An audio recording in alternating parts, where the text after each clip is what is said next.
नमस्कार, मैं हूं विवेक रंजन अग्निहोत्री और डीएनए में आपका स्वागत है। यह भारत का दुर्भाग्य है कि हमने वर्ष 1990 में कश्मीर में हुए कश्मीरी पंडितों के नरसंहार को सांप्रदायिक नरसंहार कभी माना ही नहीं और ना ही कश्मीरी पंडितों को कभी पीड़ित माना।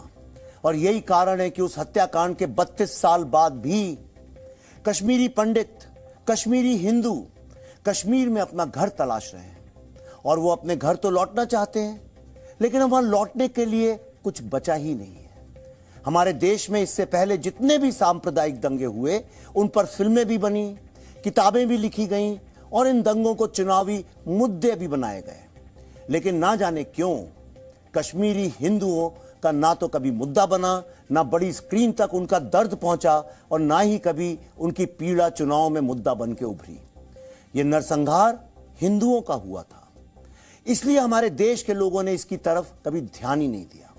लेकिन अब इस मुद्दे पर एक नई फिल्म आई है जिसका नाम है द कश्मीर फाइल्स और आज इसकी सक्सेस एक पूरे विश्व में मिसाल बन के केस स्टडी बन रही है, जिसमें आप देख पाएंगे कि बॉलीवुड का पूरा सिस्टम, हमारे देश के फिल्म क्रिटिक्स और विपक्षी दल इस फिल्म को सिनेमा ना मान कुछ और मान रहे हैं, लेकिन भारत की जनता जो पैसे देकर टिकट खरीद रही है वो इस फिल्म को देखने के बाद घंटों घंटों रो रही है और यह फिल्म पूरे भारत के लोगों को एक तार में जोड़ने का काम कर रही है, जो काम बाकी राजनीति भी नहीं कर पाई। आइए मैं आपको मिलवाता हूं इस फिल्म की जान, इस फिल्म के अभिनेता, 2 बार जिनको नेशनल अवार्ड मिला है, हजारों उनने सब्जेक्ट्स पे काम किया है, ऐसा कोई अवार्ड नहीं जो उनको नहीं मिला हो, एक ग्लोबल आर्टिस्ट बनके जो उभरे हैं।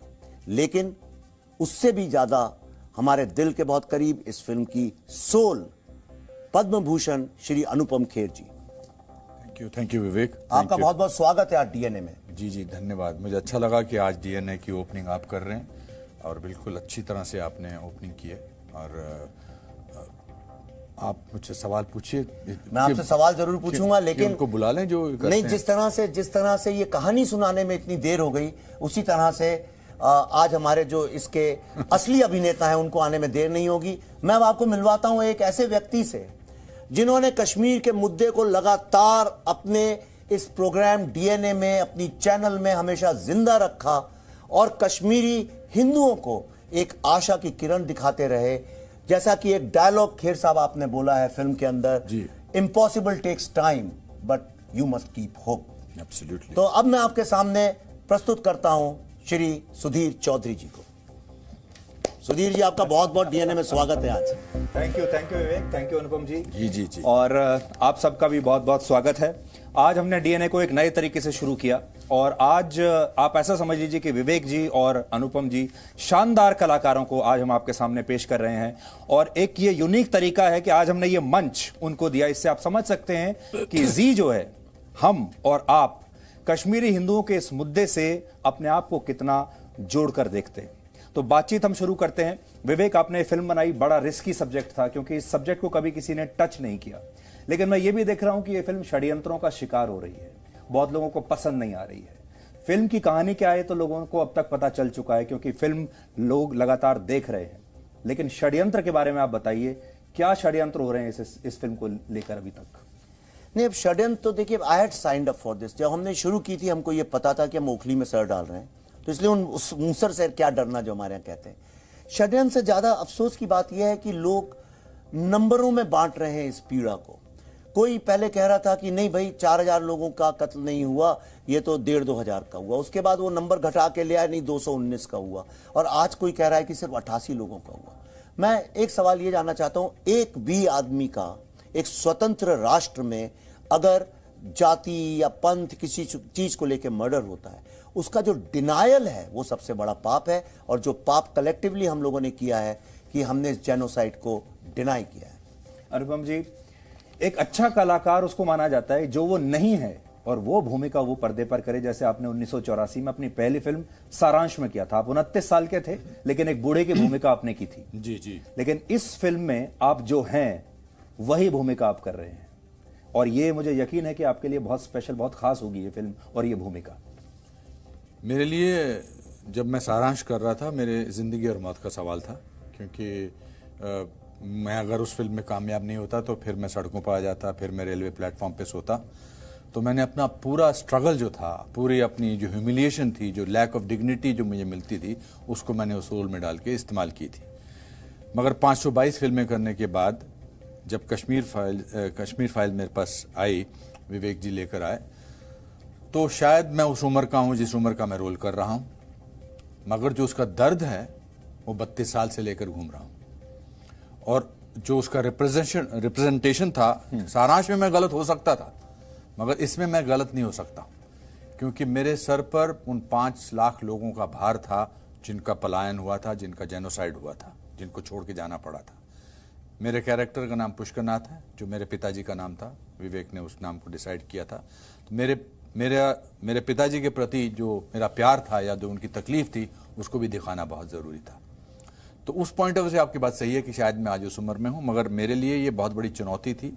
नॉट दैट मैं इसको बनाने की कोशिश कर रहा हूँ कि मैंने कितना डिफिकल्ट किया, पर इसका कोई भी पल बनावटी नहीं हो सकता था।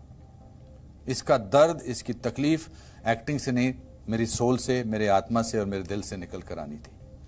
और इसीलिए हर शो में और हर शॉट में, शॉट के बाद, शॉट के दौरान, हाँ, मैं बहुत रोता था, क्योंकि मुझे लगता था कि ये मैं तो खाना वाना खाऊंगा, इसके बाद ब्रेक में फिर होटल जाऊंगा, फिर मैं नहाऊंगा, फिर नेक्स्ट डे शूटिंग पे आऊंगा, गाड़ी लेने आएगी।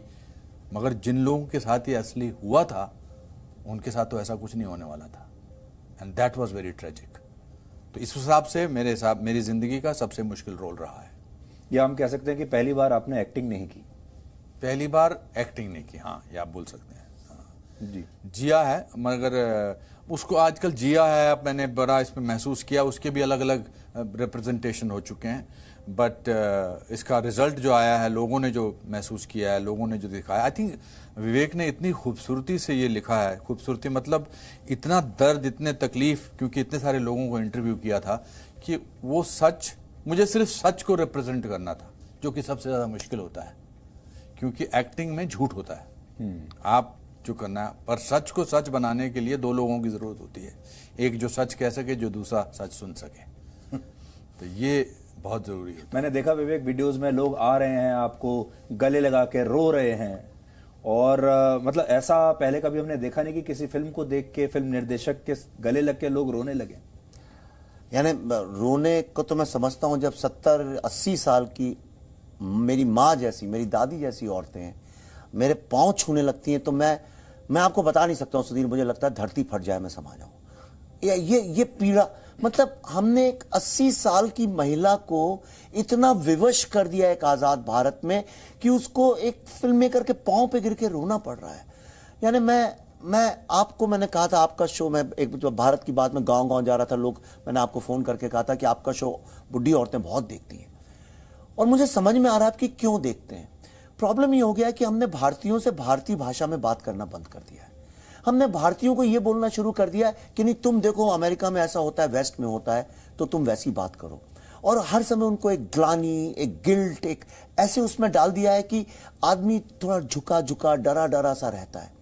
इस फिल्म से अभिव्यक्ति मिली है, जिसको हम फ्रीडम ऑफ स्पीच कहते हैं। वो फ्रीडम ऑफ स्पीच मैंने रियलाइज किया, वो मेरी और आपकी नहीं, हमारे पास तो कैमरे हैं।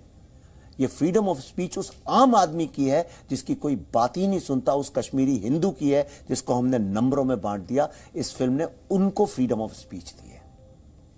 फ्रीडम ऑफ स्पीच की जो आप बात कर रहे हैं, फ्रीडम ऑफ स्पीच हमने देखा बड़ा सिलेक्टिव है हमारे देश में। अगर आप कश्मीरी हिंदुओं की बात करते हैं तो वो फ्रीडम ऑफ स्पीच भी नहीं है, वो सिनेमा भी नहीं है, वो मुद्दा भी नहीं है, मान लिए। लेकिन अगर आप गुजरात दंगों की बात करते हैं या कोई और दूसरी ऐसी CAA की बात करते हैं, तो फ्रीडम ऑफ स्पीच भी है, मुद्दा भी है, सिनेमा भी है, किताब भी लिखी जाएगी, सब कुछ लिखा जाएगा। क्योंकि पिछले 50-60 साल से ऐसी एक रूपरेखा बनती चली गई थी। हमको ये सिखाया गया था कि ये सही है और ये गलत है। कभी इस बात को चुनने का मौका ही नहीं दिया कि हम अपने आप डिसाइड कर सकें कि क्या गलत है। आप एक ढर्रे पे चलें तो आप सही हैं, अगर आप उससे दूसरे ढर्रे पर गए तो आप गलत हैं, और हम सब भुगत चुके हैं इस बात को। मगर झूठ को एक्सपोज होने में टाइम लगता है शायद कभी कभी, मगर एक्सपोज हो रहा है, वो लोग एक्सपोज हो रहे हैं। आप इससे पहले ट्वीट की बात कर रहे थे या ऐसे लोगों की बात कर रहे थे, अब वो कहाँ रहे? जिन्होंने 60 साल तक इस मुल्क पर राज किया था, वो कहाँ गए? क्योंकि अपना एक दायरा होता है ना, कब तक, वो कहाँ गए? क्यों ऐसा है कि आज की सरकार जो है, जो आज के प्रधानमंत्री हैं, वो क्यों इतने पॉपुलर हैं? वो बिकॉज वो देश के बारे में सोचते हैं। क्यों नहीं आर्टिकल 370 का ये हुआ एब्रोगेशन इससे पहले? क्यों उस झूठ को बना के जिंदा रखा? क्यों स्पेशल स्टेटस दिया उन लोगों को? क्यों आज ये लोग भर भर के लोग देख रहे हैं फिल्म? बिकॉज उनको गिल्ट भी महसूस हो रही है कि हमारे देश में इतना बड़ा कांड हुआ था, इतने सारे लोग अपना घर छोड़ के निकल गए थे, इतने सारे लोगों की हत्या हुई थी, रेप हुए थे, और हमें पता ही नहीं है। तो अब जब पता लगना शुरू किया है कि they want to protect them and they are guilty of it. Vivek, Bollywood का एक अपना एक बिजनेस मॉडल होता है और बॉलीवुड का अपना एक नेक्सस भी होता है। बॉलीवुड, तो आपकी जो फिल्म है वो बॉलीवुड के पैरामीटर्स पर कहीं ठहरती नहीं है उनके हिसाब से। आपको ऐसा लगा कि एक बिजनेस मॉडल के तौर पर हर चीज जो होनी चाहिए थी वो आपकी फिल्म के साथ नहीं हुई, लेकिन जो ऑर्गेनिक पॉपुलैरिटी थी वो आपको मिल रही है। और अब धीरे धीरे धीरे शायद ऐसा हम देखेंगे कि बॉलीवुड का नेक्सस भी टूटेगा और वो झुकेगा। टूटना भी चाहिए। कोई भी इमारत अगर मोहल्ले के जो गरीब वंचित लोग हैं उनको रहने का मौका नहीं दे, उस इमारत का ढहना ही बेटर है। और एक नई इमारत खड़ी करने के लिए पुरानी इमारत का गिरना भी जरूरी है। वो एस्टेब्लिशमेंट बन गया था, वो लोग रूल सेट करने लगे थे। मुझे बॉलीवुड से कोई आपत्ति नहीं है।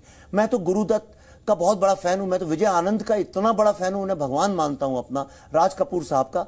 आप यकीन नहीं करेंगे, मेरी फिल्म का भी जब प्रीमियर हुआ तो रणधीर कपूर जी बड़े पूजनीय है, क्योंकि वो राज कपूर जी के बेटे हैं जिनने इतनी सर्विस की है। वो इतने बीमार हैं, उनके साथ 3 लोग चलते हैं नर्स के साथ। उनको मैंने जबरदस्ती फिल्म देखने बुलाया, सिर्फ उनको बुलाया फिल्म इंडस्ट्री से, और भी हमारे मित्र लोग थे। पर मैं आपको बताऊं, एक नया भारत का उदय हो रहा है। एक चीज मैं आपने दिखाई भी होगी अपनी चैनल में, फिर से मैं दिखाना चाहता हूं।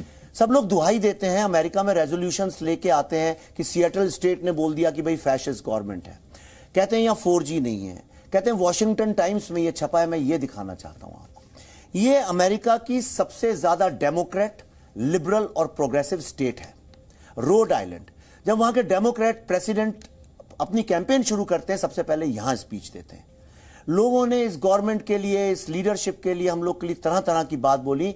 मैं आपको पढ़ के सुनाता हूं उसने ये फिल्म देखने के बाद क्या लिखा है जी। लंबा नहीं सुनाऊंगा, पर ये साइटेशन है जो उनके स्पीकर ऑफ द हाउस, दर्शकों के लिए देखिए स्क्रीन पर है वो, आप पढ़कर बता सकते हैं। तो ये speaker of the house, majority leader of the house और माइनॉरिटी मतलब डेमोक्रेट, रिपब्लिकन और स्पीकर, तीनों ने, ये न्यूट्रल होते हैं स्पीकर, तीनों ने इसको साइन किया। उसमें लिखा है that in recognition of the Kashmir files detailing terrorism and extremism by memorializing the events of 1990 in which 500,000 मतलब 5 lakh Kashmiri Hindus were ethnically cleansed in the Kashmir Valley by Islamic gangs।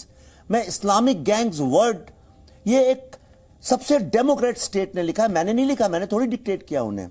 And force to live as refugees, it's an official document.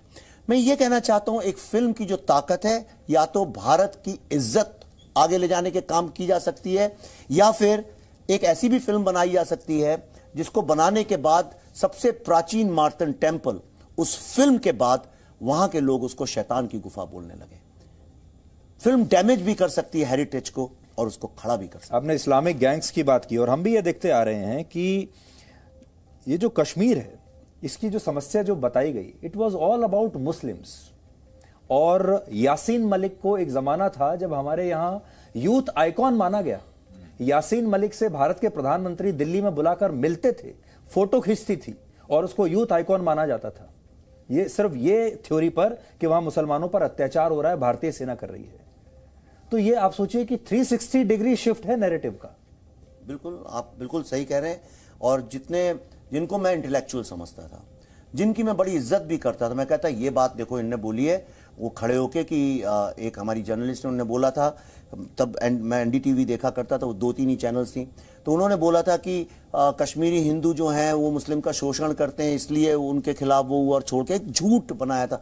और मैंने उस पर यकीन किया था। आज मुझे इतनी ग्लानी है इस बात की, लेकिन मेरे पास ऑप्शन नहीं था। जब एक ही 2 चैनल्स थी, उन्होंने अच्छा प्रोफेसर आपको पढ़ा रहे हैं तो आप उस पर विश्वास करेंगे? भाई एक 17-18 साल का बच्चा प्रोफेसर की बात पे विश्वास करेगा, वो क्यों करेगा किसी और की? लेकिन आज लोगों को जो ये पिछले 5-6 साल में जो एक एम्पावरमेंट हुआ है, जो भारत के कोने कोने गांव गांव के यूथ का, वो जा जाके ढूंढ रहा है सत्य क्या है और इनके मुंह पे तमाचे की तरह फेंक रहा है फैक्ट्स को और कहता तुमने हमसे झूठ बोला। ये फिल्म उसी भावना को बांध के कंसोलिडेट करके भारत के जो लोग हैं उनको यूनाइट कर रही है, और मेरे ख्याल से ये एक बहुत बड़ा अचीवमेंट है। जी अनुपम जी, आपने तो खुद इसको जिया है जी, और जी न्यूज़ पर हमने भी इसको लेकर बहुत सारे प्रोग्राम्स किए और एक प्रोग्राम में आप खुद हमारे साथ चलकर गए थे। मैं अपने दर्शकों को ये बताना चाहता हूँ कि अनुपम खेर इतने बड़े कलाकार हैं, इतने बड़े एक्टर हैं, उनके लिए समय निकालना बहुत मुश्किल है। उनका समय बहुत कीमती है और बहुत पैसा भी लेते हैं और अच्छी बात है। लेकिन हमारे लिए वो श्रीनगर तक गए और वहाँ उन्होंने हमारे साथ प्रोग्राम्स किए और कुछ नहीं लिया और कहा कि मैं अपना पूरा समय दूंगा कश्मीरी पंडितों के लिए। आज हम सब ने मिलकर जो कश्मीरी पंडितों के लिए किया है उसका एक छोटा सा अंश हम आपको दिखाते हैं। 19 जनवरी 1990 की वो रात कोई कश्मीरी पंडित नहीं भूल सकता। उस रात घाटी में सिर्फ एक आवाज सुनाई दे रही थी, कश्मीरी पंडितों कश्मीर से भाग जाओ। 23 मार्च 2003 की रात को सभी आतंकवादी सेना की वर्दी में नांदी मर्ग गांव पहुंचे और तलाशी लेने के नाम पर लोगों को बाहर निकालने लगे। इसके बाद आतंकवादियों ने 24 कश्मीरी पंडितों को एक कतार में बिठाकर गोलियां बरसाना शुरू कर दी। इनमें 11 पुरुष, 11 महिलाएं और 2 मासूम बच्चे शामिल थे।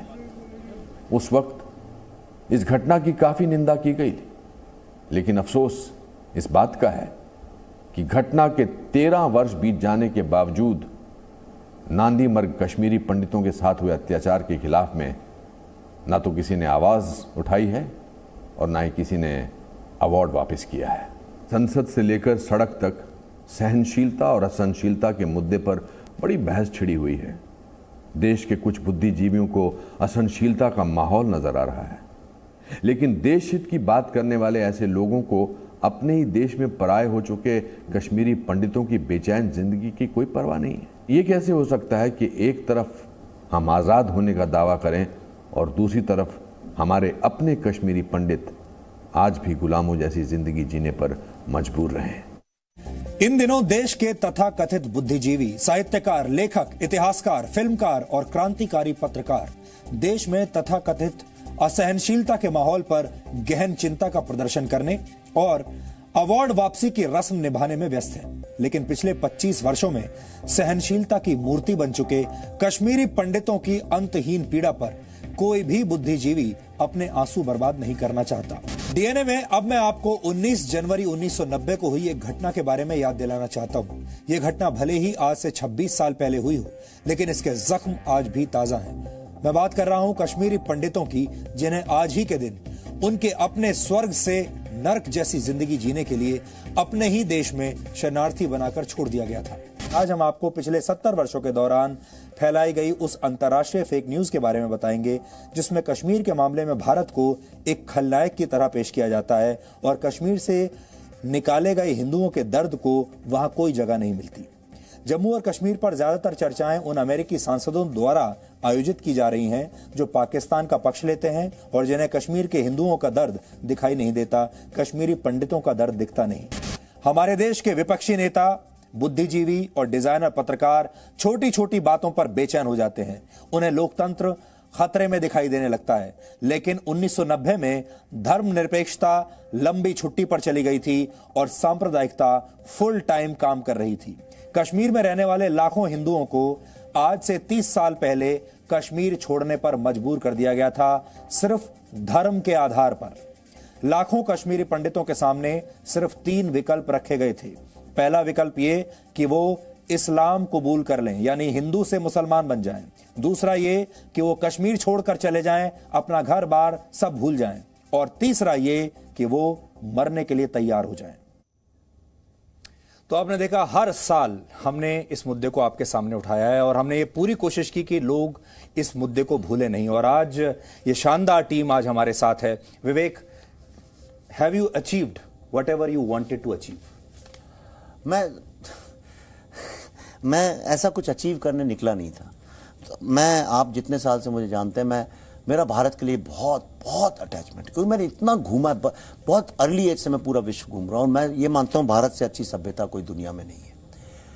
लेकिन इसका इतना ज़्यादा खंडन किया गया, हमने भारत को बांट दिया, इतनी महान सभ्यता को क्वेश्चन कर करके हमने उसको बांट दिया। पर आप भी दूसरा पक्ष रखकर अवार्ड जीत सकते थे, अंतर्राष्ट्रीय अवार्ड जीत सकते थे, लिबरल कहलाए जा सकते थे, आधुनिक कहलाए जा सकते थे। मैंने अभी आपको ये दिखाया, इससे बड़ा अवार्ड क्या, जो महिलाएं, जो बच्चे मेरे से मिल रहे हैं, छोटे छोटे, आपके यहाँ में घुसा तो देखिए एग्जेक्टिव्स नहीं मिले मुझे, चौकीदार, ड्राइवर्स, उनने घेर लिया और वो बोल रहे हैं।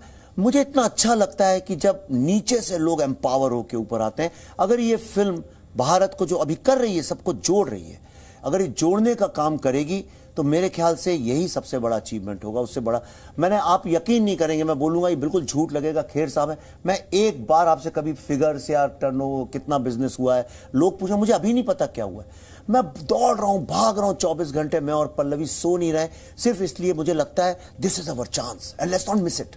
ये भारत के जन जन को देखनी चाहिए फिल्म, और देख रहे हैं। एक्चुअली कश्मीरी पंडितों से ज्यादा तो नॉन कश्मीरी पंडित देख रहे हैं इस फिल्म को। तो I think that way it's an achievement. और आज मैंने इसका ओपनिंग किया डीएनए का, इससे बड़ा मेरे लिए कोई अचीवमेंट भी नहीं हो सकता है। अरे थैंक यू सो मच। पर मैंने ये सुना कि जब आप फिल्म प्रमोट करने के लिए कपिल शर्मा के शो में जाना चाहते थे तो उन्होंने आपको बुलाया नहीं? नहीं, देखिए मैं आपको बताऊं, मैं कपिल शर्मा को आइसोलेट करके नहीं बोलूंगा। ये सारी रियलिटी शोज का है, वो स्टार बेस्ड हैं, इसमें कोई शक नहीं, और मुझे उससे कोई गिला नहीं है। मुझे बहुत, 1-1.5 महीने से लोग मुझे बहुत वो कह रहे थे कि आप कश्मीर उसके कपिल क्या क्यों नहीं जाते, कपिल क्या नहीं जाते, ये चॉइस मेरी है कि मैं जहां जा। तो मैंने सिर्फ इतना ही लिखा कि भाई ये चॉइस उनकी है, और मुझे ऑफिशियल जो हमारे प्रोड्यूसर्स हैं जी स्टूडियोज, वहां उन्होंने ऑफिशियल मेरे बताया है कि उन्होंने बोल दिया, शायद खेर साहब बिजी थे, उन्होंने बोल दिया कि इसमें आपके में कोई ऐसे कमर्शियल स्टार्स नहीं है। तो मुझे दुख ये भी होता है कि कश्मीर से बड़ा स्टार क्या है?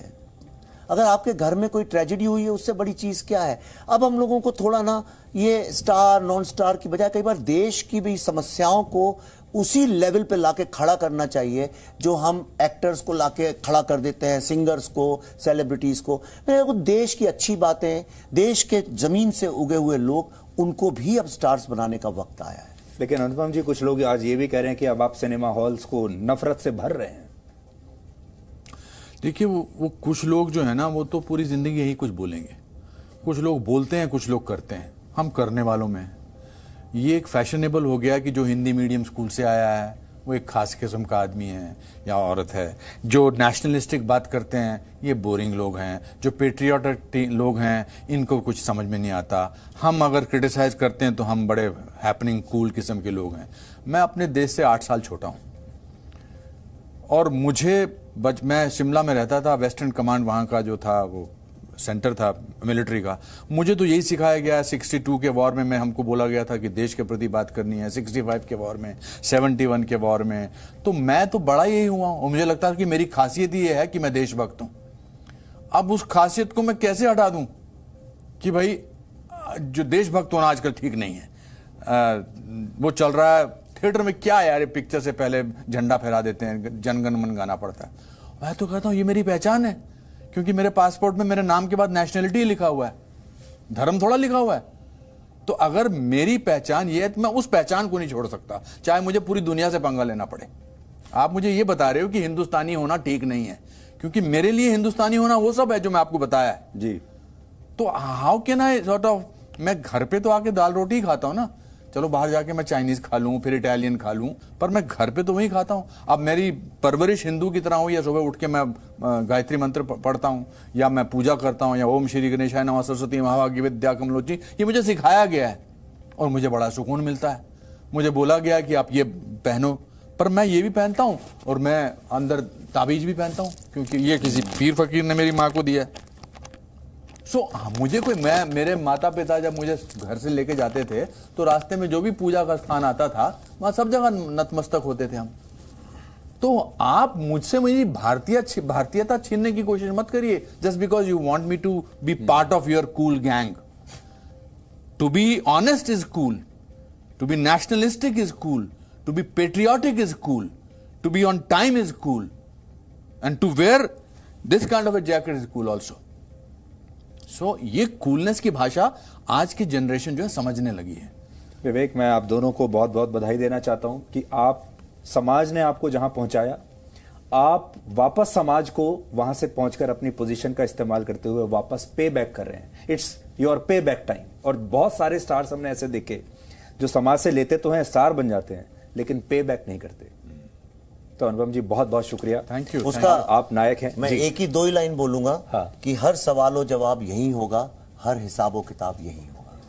Thank you so much. और मेरी बहुत बहुत शुभकामनाएं आपकी फिल्म के लिए, बहुत तरक्की करेगी। Thank you so much sir. Thank you. और आपने जो डीएनए के मंच पर आज डीएनए को ओपन किया, डीएनए के दर्शकों को मुझे लगता है बहुत पसंद आया। क्या वो तो और अच्छा किया, लोग याद करेंगे। You could be a good television anchor also. Thank you so much. Thank you. तीर वही बदल सकता है जिसके पास ये पावर है, पॉलिटिकल पावर। पॉलिटिक्स का बस एक ही अंत है, विनाश, मौत। तो मौत के डर से मैं भी कायर बन जाऊं। बम मुझ पर फटा था, तुम पर नहीं। पद्मश्री मुझे ऐसे ही नहीं मिला ना। पद्मश्री आपको सरकार ने खामोश रहने के लिए दिया। आजादी is a song of terrorism. It's an anthem of free Kashmir, exactly like Jana Gana Mana of India. मासूम लड़कों को गाड़ी से बांध कर। तो विवेक अग्निहोत्री और अनुपम खेर इस समय हमारे साथ थे और आपने देखा वो आपसे कुछ कहना चाहते थे। डीएनए का मंच, क्योंकि हम वर्षों से हर साल इस विषय को आपके सामने रखते आए हैं और ये विषय जो है कश्मीरी पंडितों का, उनके पलायन का, ये हमारे दिल के बहुत करीब है और हम जानते हैं आपके दिल के भी बहुत करीब है। और इसीलिए विवेक अग्निहोत्री को और अनुपम खेर को हम यहाँ स्टूडियो में लेकर आए और आपके साथ सीधे उनकी हमने मुलाकात कराई। पिछले 3 दशकों में हमारे देश में किसी ने इस नरसंहार पर फिल्म बनाने की कोशिश नहीं की और आज जब ये कोशिश हुई है तो इस पर हमारे देश में राजनीति हो रही है। और आप देखिए, ये बड़े दुख की बात है, कांग्रेस पार्टी ने आज ये आरोप लगाया है कि कश्मीरी पंडितों के विस्थापन के समय देश में वीपी सिंह की सरकार का गठन हुआ था, जिसे बीजेपी ने अपना समर्थन दिया था। इसका मतलब वो ये कह रही है कि इसमें बीजेपी का समर्थन था, बीजेपी का हाथ था। इसके अलावा उस जमाने में जम्मू कश्मीर के राज्यपाल जगमोहन हुआ करते थे, जो कांग्रेस कहती है कि आरएसएस से जुड़े हुए थे। हालांकि सच्चाई यह है कि कश्मीरी पंडितों को कश्मीर से भगाने की साजिश 1986 में ही हो गई थी, जब वहां पर दंगे हुए थे और तत्कालीन राज्यपाल जगमोहन ने उस समय के प्रधानमंत्री राजीव गांधी से कई बार मदद मांगी थी। आज इस पर लोकसभा में वित्त मंत्री निर्मला सीतारमण ने क्या कहा, पूरे देश को आज सुनना चाहिए। People were threatened, you will convert or else you will not be alive. ये हुआ उस समय, मगर सच्चाई बाहर आने के हर बार कुछ ना कुछ आतंका, नहीं, that didn't happen, डिनायल, आज भी डिनायल हो रही है। और जब इस फिल्म के बारे में कोई ऑनरेबल मेंबर बात कर रहे थे, बहुत सारे मेंबर्स उसके ऊपर बात किए, इवन नाउ, ये मैं दुख के साथ, वरिष्ठ कांग्रेस के नेतागण बहुत बैठे हैं इधर, कल कांग्रेस के ऑफिशियल हैंडल से डिनायल का ट्वीट्स लगातार आया और ये भी बोले कश्मीरी पंडित खुद जाकर के चल गए कश्मीर से, उनके खुद की मर्जी से, ना कि कुछ हुआ। जेएनके का एक सेपरेटिस्ट जो इंडियन एयरफोर्स के ऑफिसर्स को खुलेआम उनके बीवी बच्चे के सामने मराया, वो एक प्राइम मिनिस्टर उनको बुला करके शेक हैंड किया है। कांग्रेस के प्राइम मिनिस्टर उनको बुला करके, दो सेपरेटिस्ट है, और आज बयान दे रहे हैं कांग्रेस कि सेपरेटिस्ट और भारत देश के खिलाफ झगड़ा, अगर वो सच है तो क्यों आपने वो सेपरेटिस्ट को बुला करके प्रधानमंत्री जी के हाथ शेक करवाया। तो आप देखिए, उस जमाने में यासीन मलिक की बात हो रही है। यासीन मलिक एक आतंकवादी है और यासीन मलिक को यूथ आइकॉन की तरह पेश किया जाता था इस देश में और कहा जाता था कि वो कश्मीर के युवाओं का प्रतिनिधित्व कर रहे हैं, वो अत्याचार के खिलाफ आवाज उठा रहे हैं और इस इस आतंकवादी से उस जमाने में यूपीए के प्रधानमंत्री, यूपीए सरकार में डॉक्टर मनमोहन सिंह हाथ मिलाया करते थे, तस्वीरें खिंचवाया करते थे। ये वो आतंकवादी है जिसके हाथों में खून लगा हुआ है। अब आप समझ सकते हैं कि हमारे देश में क्या क्या हुआ है, और अगर हमारे जैसा मीडिया ना होता और अगर हम लोग उस समय भी इसके बारे में आवाज ना उठाते तो शायद आज यासीन मलिक को न जाने और कितने बड़े बड़े पुरस्कार मिल चुके होते। Presenting B News app, available on Google Play and App Store. Download it now.